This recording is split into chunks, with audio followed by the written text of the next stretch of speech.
Horror Mahadev ఎంతోమంది trolling చేస్తున్నారు, ఎంతోమంది విమర్శిస్తున్నారు. వాళ్ళందరికీ ఒకటే చెప్తున్నాం, మేమైతే ఇక్కడ ఉండట్లేదు. 2 తెలుగు రాష్ట్రాలకు కూడా మేము రాము. మేము ఉత్తరాఖండ్ వెళ్ళిపోతున్నాం, కేదార్నాథ్. జీవితాంతం అటే ఉంటాం. కేదార్నాథ్కి వెళ్ళి కేదార్నాథ్ నుండి ఇంకా పైకి వెళ్ళిపోయి అక్కడనే ఉండిపోతాం. మా ఇద్దరి జీవితాలు మేము గడుపుతున్నాం. ఎందుకు మా గురించి ఇంత ట్రోలింగ్ చేస్తూ ఇంత విమర్శిస్తున్నారు? మీకేం అవసరం?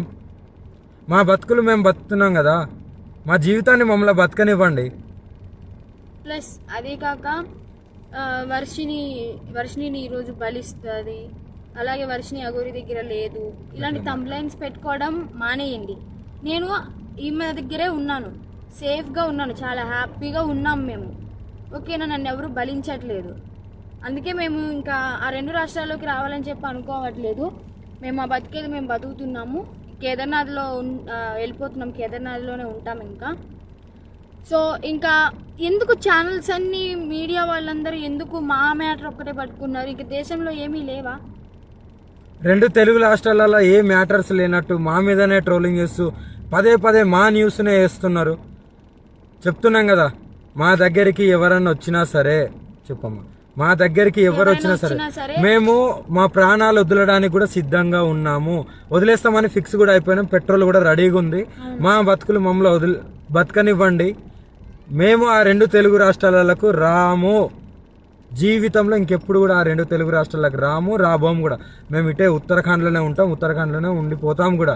ఒకవేళ మమ్మల్ని విడదీయాలి అని చూసే వాళ్ళకి ఒక్కటే చెప్తున్నాము, మీకు మా ప్రాణాలు పోవడమే కావాలి అంటే ప్రజలకు కానీ ఎవరికైనా కానీ, రాజకీయ వాళ్ళకి కానీ, ఇప్పుడు కేసులు పెట్టిన వాళ్ళకి కానీ మా ప్రాణాలే కావాలి అంటే చెప్పండి.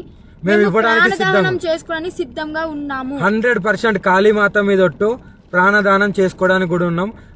ఇప్పుడు మేము ఎప్పుడైతే మరణిస్తామో పెట్రోల్ పోసుకొని ఈ కార్తో సహా పోతాం కదా, అప్పుడు కూడా మళ్ళీ విమర్శించండి, అప్పుడు కూడా ట్రోలింగ్ చేసుకోండి. 2 ప్రాణాలు పోవడానికి, ప్రత్యేకంగా 2 ప్రాణాలు పోవడానికి ఎవరైతే ట్రోలింగ్ చేస్తున్నారో, ఎవరైతే విమర్శిస్తున్నారో, ఎవరైతే కేసులు పెడుతున్నారో, ఎవరైతే వ్యతిరేకంగా చూస్తున్నారో వాళ్ళందరికీ చెప్తున్నాము. దొంగ కేసులు పెట్టిన వాళ్ళకి కూడా చెప్తున్నాము, 2 ప్రాణాలు పోవడానికి మీరే కారణం. మీకు మా ప్రాణాలు పోతే మీకు ఆనందం అనిపిస్తుంది అంటే దానికి కూడా మేము సిద్ధంగా ఉన్నాము. త్వరలోనే ప్రాణాలు కూడా వదిలిపోతాం. ఎవరైనా మమ్మల్ని పట్టుకోవడానికి వచ్చినా, మా దగ్గరికి వచ్చినా సరే మా ప్రాణాలు వదలడానికి సిద్ధం. అలాగే అసత్య వాక్యాలు చేసే వాళ్ళు కూడా చెప్తున్నాము, ఇది ఆపితే బాగుంటది. ట్రోలింగ్స్ కూడా ఆపితే బాగుంటది. నేను ఈమె దగ్గర సేఫ్ గా ఉన్నాను. మా బతుకు మమ్మల్ని బతకనివ్వండి. మేము బతుకుతున్నాం కదా. మేము మీ రాష్ట్రాలలో కూడా రాము కదా, ఎందుకు మమ్మల్ని బతకనియట్లేదు మీరు? 2 ప్రాణాలు కోల్పోతున్నారు, చూసుకోండి, జాగ్రత్త. రేపటి రోజున మీ ఇంట్లో వాళ్ళు కూడా ఉంటారు. మీడియాలో ఇంకా ఘోరంగా మా గురించి ఏదన్నా వస్తే మేము ప్రాణదహనం అయితే చేసేస్తాము. మేము కూడా ఓపిక ఎంతవరకు ఉండాలో అంతవరకు ఉంటుంది. మేము కూడా సహించలేకపోతున్నాము. ఏంటి అసలు ఆ మాటలు ఏంటి, ఆ కంప్లైంట్స్ ఏంటి, వాళ్ళు మీడియా ముందుకు వచ్చి ప్రెస్ మీటింగ్లు పెట్టి వాళ్ళు మాట్లాడే మాటలు చాలా అంటే చాలా ఘోరంగా ఉన్నాయి. మీరు అనుకుంటున్నారేమో కానీ వాళ్ళు అలాగే అంటారు, చనిపోరని. 100% ఆ వీడియో కూడా మీకు పంపిస్తాను, ఎలా మరణిస్తున్నాం అనేది.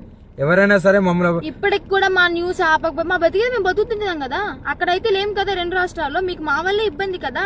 మేము అక్కడ లేం కదా మీ కళ్ళ ముందు. కానీ మేము రాము కదా, మీకు అదే కావాలి కదా. మేము రాము 2 రాష్ట్రాలలో, మేమేదో ఉత్తరాఖండ్కి వెళ్ళి బతుకుతాము. ఇప్పటికైనా ఆ యూట్యూబ్ వాళ్ళకి కానీ ఎవరికైనా కానీ చెప్పేది ఒకటే, మా న్యూస్లు ఆపేస్తే బాగుంటది. ఇంకా దేశంలో చాలా ఉపయోగపడే న్యూస్లు ఉన్నాయి, అవి చూపించండి. మాదొక్కటే కాదు కదా,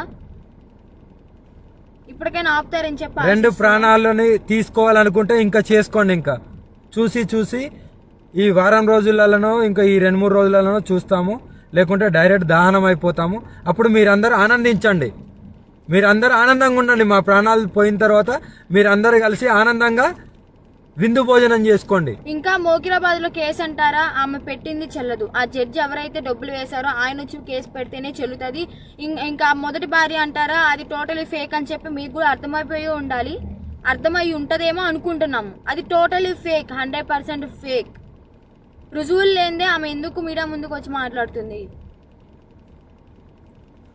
అందుకే చెప్తున్నాం, మమ్మల్ని మాలాగా బతకనివ్వండి.